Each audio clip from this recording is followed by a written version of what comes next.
सभी कमजोर समझ रखा है आपने। क्या करोगे? गोली चला दोगे, फांसी दे दोगे? दो, हद कर दिए। तरीके से किसी को बात करना नहीं आता है। इस जनता की ही तनख्वाह मिलती है आपको।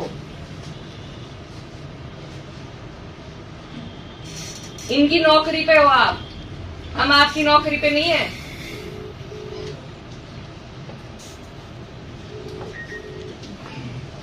वो जो लापता लोग हैं वो कहाँ हैं, उनकी जानकारी दीजिए हमें। जितने लोग हमारे साथ थे तो उनकी जानकारी दीजिए, नहीं तो मुझे भी अरेस्ट करके ले जाइए। क्या तोड़ना? पीड़ित की माँ, पीड़ित का भाई, पीड़ित के और परिजन जो साथ थे, जो पैरोकार थे, उन्हें ये इंसाफ दे रहे हैं आप? पीड़ित क्या, मृतक है वो। आप ये सोचिए आपके परिवार में किसी के साथ ये हो जाए और आप जैसे अधिकारी उन्हें मिल जाए तो कितना अच्छा रहेगा। हमारी तो कामना है कि आपके जैसे अधिकारी आपके काम आए आगे। हम 6 लोगों का रिलीज करवा दो आप। 151 में नहीं तो आप मुझे भी अंदर भेजो, या तो उन्हें छुड़वाइए या हमें अंदर भेज दीजिए। आप अपने डीआईजी साहब से बात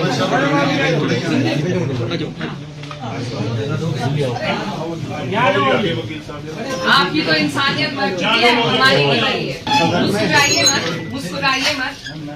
अरे उन्हें देख के मुस्कुरा रहे हैं आप, मुस्कुराइए मत। सब परेशान हैं, आप मुस्कुराइए। यही आपकी इंसानियत है। वहाँ भी जैसे फॉर्मेलिटी पूरी करी। अगर आज के टाइम पे आदमी अपनी पीड़ा लेके, मृतक की माँ थी, इनके पास अगर गुहार लेने आ गए तो उसका ये सिला है कि माँ को भी अलग कर दिया, उन परिजनों को जेल भेज दिया और हम यहाँ बैठे हैं। अब या तो हमें जेल भेजे या उन्हें रिहा करें। हम तैयार हैं जाने को। आप अपनी तानाशाही की हद पार करो। दूसरे की पीड़ा पे हंस रहे हैं। जब खुद के साथ ऐसा होगा उस दिन आंख खुलेगी, कोई नहीं साथ खड़ा रहेगा फिर। सर जैसे डीआईजी साहब यहाँ सुबह लोग गए थे, ऐसे इन्होंने क्या वो किया? डीआईजी साहब के गेट पे खड़े होने से भी आपत्ति है? बताइए, बाप दादा की जागीर नहीं है ये? आप लोगों के पास हम सिर्फ 5 से 7 लोग थे। या कोई ऐसा अपराध वहाँ किया हो जो आपके पास प्रूफ हो, जिस पे आप लोगों आप प्रूफ दो। वो तो किसी चीज का नहीं दे सकेंगे, अपने हिसाब से कार्रवाई करेंगे। बस एक तहरीर में नाम लिखवाने की बात थी और कुछ भी नहीं थी। या इस सरकार एसपीसीटी साहब 151 का रिलीज करवा दो। अब आपने 151 तो कर दिया, आपकी फॉर्मेलिटी भी पूरी होगी और वो लोग छुड़ी जाएंगे। साहब ये दरबार बनो साहब, देखिए प्रोसीजर में चल रहा है, वो सब पूरा कर लेते हैं। क्या है वो तो इन्होंने रिजेक्ट कर दी पहले। वो तो इनका रिलीज ऑर्डर में तो 151 को इतना बड़ा अपराध थोड़ा ही है। नहीं तो मेरा भी कर दे, बात खत्म है। हम कब मना कर रहे हैं? कहते तो ये लोग किसी से भी नहीं है। इन्हें कहाँ दिक्कत आ रही है? ये लोग तो तानाशाह हो गए, इन्हें कहाँ दिक्कत आ रही है? हम तो सम्मान में वो हो गए, हम लेके भी 5 ही लोग गए। मैंने कहा बस मृतक की माँ और परिजन चले जाएं, नहीं तो हम यहाँ पहले ही चक्का जाम कर देते। अरे इन लोगों को सम्मानित भाषा नहीं समझ में आती है। हमें पता है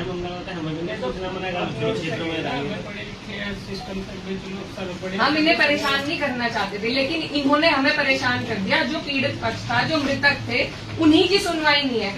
भला उसका बच्चा तो मरा ही है, माँ का, ये फैक्ट है, इन्हें पता है। अपनी गुहार लेके भी नहीं कोई आ सकता, वो भी जुर्म है।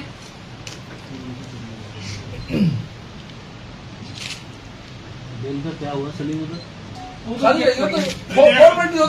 10 सेकंड हमें वहां जाम में फंसा लिया इन्होंने। इनकी चतुराई देखिए, सरसावा में इन्होंने वो लगा दी, मामा जी बैरिकेडिंग लगा दी। हम तो पता नहीं कैसे कैसे भाग के आए। एक गाड़ी महिला पुलिस की मेरे पीछे, वो पता नहीं आज तक भी मिली होगी या नहीं। हम तो निकल आए वहां से। लेकिन इतनी चतुराई से काम कर रहे हैं आनंद सिर्फ इंसान को पीड़ित अंदर करने के लिए। वही। अगर अभी किसी का केस खुलवाना हो तो कहेंगे अभी तो 10 दिन है जी, अभी 15 दिन है, अब ये निकल रही है, अब वो निकल रही है। और कोई पीड़ित को परेशान करना हो तो इनके पास सारी व्यवस्था है।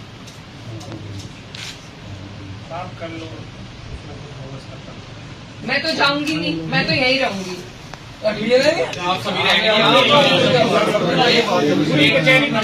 नहीं, सब यही रहेंगे, कोई बात नहीं। व्यवस्था भंग आज उनके साथ है, कल वो किसी और के साथ हो जाएगा।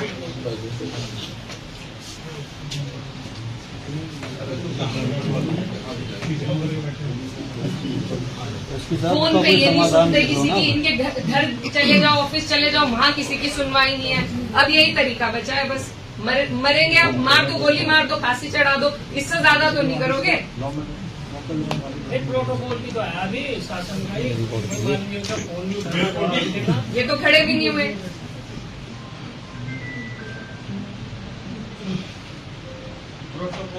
प्रोटोकॉल कहाँ, ये इंसानियत का ही पालन कर ले। प्रोटोकॉल तो गई बहुत दूर, कानून का ही कर ले। यहाँ ये सब एक बात बताइए, आपने शासन महोदय को जिस आरोप में गिरफ्तार किया, वो आरोप क्या है? थाने में ले गए थे, महिला थाने में। एसपी साहब को गिरफ्तार किया आपने? कहाँ गिरफ्तार? कितना झूठ बोलेंगे, कुछ तो शर्म की बताओ। ले गए थे थाने में, लेके गए थे। इनको बता दो, इनको अवगत करा दो, अपनी इनसे पूछ लो। गिरफ्तार किया बात चली आपकी? गिरफ्तार किया उसके बाद आप सरसावा गए न? तो पीछे पीछे गाड़ी थी मेरी। गिरफ्तारी ले गए थे, गिरफ्तारी नहीं की तो थाने में क्यों ले गए? तो उसे हम गिरफ्तार हम नहीं जा रहे, इस मुगालते में मत रहिए। वो आपकी बात सही है, लेकिन ये कि अगर आप यहाँ से निकल जाएंगे, हम पीछे चल रहे हैं तो हम आपको गिरफ्तार कर तो रहे फिर हैं। पीछा कर रहे हैं। आपके पास और कोई बेहतर काम नहीं है? जिले में अपराध नहीं हो रहे जो आपको खोलने हैं, या मेरा ही पीछा? कौन पीछा? मेरी स्टॉकिंग आपकी जिम्मेदारी बन गई है क्या? क्यों किसी सांसद की किसी की लग तो ऐसा ही रहा है। तो आपको लग रहा है, उसकी हम कुछ नहीं कह सकते। मत कहिए फिर, झूठ गिरफ्तार भी मत कहिए फिर, आपको गिरफ्तार झूठ मत कहिए, गिरफ्तार किया, झूठ मत गिरफ्तार तो किया आपने। अरे भीड़ से अलग करके अब आप एक किनारे करके कोई चीज ले जाइए तो उसे एसपी साहब गिरफ्तार- आप इसी तरह हम कह रहे नहीं गिरफ्तार किया गया ना, तो आप चलिए। आपकी क्यों माने, आपकी क्यों माने? ठीक आप है, बोला मेरी मत है। मानिए, मेरी मत मानिए, लेकिन अगर गिरफ्तार किया होता तो आप जाते फिर दसावत तरफ जाते क्या? हाँ, जाती। आप रोक के दिखाओ ना, आप रोक के दिखा दो। जिस बात आप रोक के दिखाओ। मैडम, आप जिस चीज को गिरफ्तारी करें मतलब उसका जवाब गिरफ्तारी तो आप अब कर लो ना, आप अब कर लो। अरे भैया, आपने गिरफ्तार किया, उनके सात लोग थे, उन्हें गिरफ्तार कर तुमने जेल में दिए। चीजों को अलग करिए। आपका कहना सात लोगों से भीड़ थोड़ी होती है। शासन को दर्शकों अरेस्ट कर लिया गया है, उन्हें डिटेन कर लिया है, गिरफ्तार कर लिया है। इस वक्त की ये सबसे बड़ी खबर। यूपी में सीएम योगी का फरमान तो आए दिन हम सब सुनते ही हैं और देखते भी, लेकिन विपक्ष के नेताओं को उठा उठाकर जेल में कैसे डाला जाता है ये भी हम तमाशा देख रहे हैं। अगर कोई घटना हुई हो, अगर कोई परिवार से मिलना चाहता है तो आप नहीं मिल सकते। आप नहीं मिल सकते हैं क्योंकि जब तक वो आदेश नहीं देंगे साहब, जब तक वो नहीं बताएंगे कि वहाँ जाना चाहिए या नहीं जाना चाहिए, तब तक ये एक गुनाह माना जा रहा है। अब सोचिए, इकरा हसन अगर किसी से मिलना चाहती हैं या फिर वो जाना चाहती हैं सहारनपुर में, तो फिर उन्हें जाने क्यों नहीं दिया जाता? हमेशा उन्हें अरेस्ट क्यों कर लेते हैं? हमेशा कुछ न कुछ जो है दाल में काला लगा दिया जाता है, उन्हें नहीं मिलने दिया जाता। ये पहली घटना नहीं है, इससे पहले भी इकरा हसन को अरेस्ट कर लिया गया था, इससे पहले भी इकरा हसन को जेल में डाल दिया गया था। तो आखिर इस तरीके की खबरें आखिर क्यों आती हैं? ये सबसे बड़ी खबर है। पूरा मामला समझाते हैं आपको कि इकरा हसन को अरेस्ट क्यों किया गया, इकरा हसन को गिरफ्तार क्यों किया गया है, ये आपको बताते हैं। दरअसल सहारनपुर में एक घटना हुई और उसके पीड़ित परिवार से मुलाकात करना चाहते थे। अरे ये तो अच्छी बात है, ये तो किसी के दुख में शामिल होना, ये तो बहुत बड़ी बात है।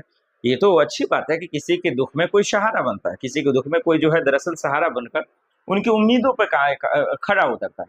और उसको राजनीतिक नजरिए से देखना, राजनीतिक तौर पर देखकर उन्हें अरेस्ट कर लेना, उन्हें डिटेन कर लेना, ये कहाँ की नाइंसाफी है, ये बहुत जुल्म हो रहा है। चंद्रशेखर आजाद साहब को भी देख लीजिए, वो मेरठ जा रहे थे, वहां नहीं जाने दिया, हाथरस जाने दे रहे थे, वहां नहीं जाने दिया, और उनको गाजीपुर बॉर्डर पे ही अरेस्ट कर लेते हैं। तो ये एक मजाक बना दिया गया। सीएम योगी आदित्यनाथ ने कल साफ शब्दों में कहा, भाई सड़कों पे नमाज नहीं पढ़ सकते आप। मतलब आप सीएम बन गए हैं, किसी प्रदेश का मुख्यमंत्री बने हैं तो इसका मतलब कुछ भी ऐलान कर देंगे। ये देश सबका है, हिंदू मुस्लिम सिख ईसाई सबका है। और सब जो है दरअसल जब कोई त्योहार आता है तो ये तो म्यूचुअल अंडरस्टैंडिंग है कि अगर कोई सड़क पे नमाज पढ़ा, क्योंकि वो कोई शौक से पढ़ता तो नहीं है, खुशी से तो नहीं पढ़ता है। ईद है, बकरीद है, कोई बड़ा त्योहार होता है तो ज्यादा भीड़ होने की वजह से लोग वहां चले जाते हैं। ऐसा तो नहीं कि हर दिन डेली 5 वक्त वो नमाज पढ़ता है। कोई हमारे हिंदू भाई हैं, उनका भी त्योहार आता है तो बहुत सारे ऐसे फेस्टिवल है जिसमें वो भी इंजॉय करते हैं, खुशियां मनाते हैं। तो इसका ये मतलब तो नहीं कि मैं उससे नफरत करूं या मैं उसे जो है इस नजरिए से देखूं कि नहीं ये तुम नहीं कर सकते। यार ये संविधान इस खूबसूरती ही में बने थे कि सब लोग एंजॉय करेंगे। लेकिन देखिए सीएम योगी आदित्यनाथ के फरमान को देख लीजिए, उनकी पुलिस को देख लीजिए और उनके कारनामे को देख लीजिए। मतलब कंप्लीट मजाक बना दिया गया, खुल्लम खुल्ला मजाक बना दिया गया। आखिर क्यों? अगर इकरा हसन जाना चाहती हैं, मुलाकात करना चाहती हैं, मिलना चाहती हैं, इसका मतलब उन्हें मिलने नहीं देंगे, ये इसी तरह से जलील और परेशान करेंगे। ये बहुत दुखद खबर है। ये ठीक बात नहीं है कि अगर इकरा हसन कहीं जाना चाहती हैं, मुलाकात करना चाहती हैं तो उन्हें डिटेन कर लेंगे, उन्हें जेल में डाल देंगे आप।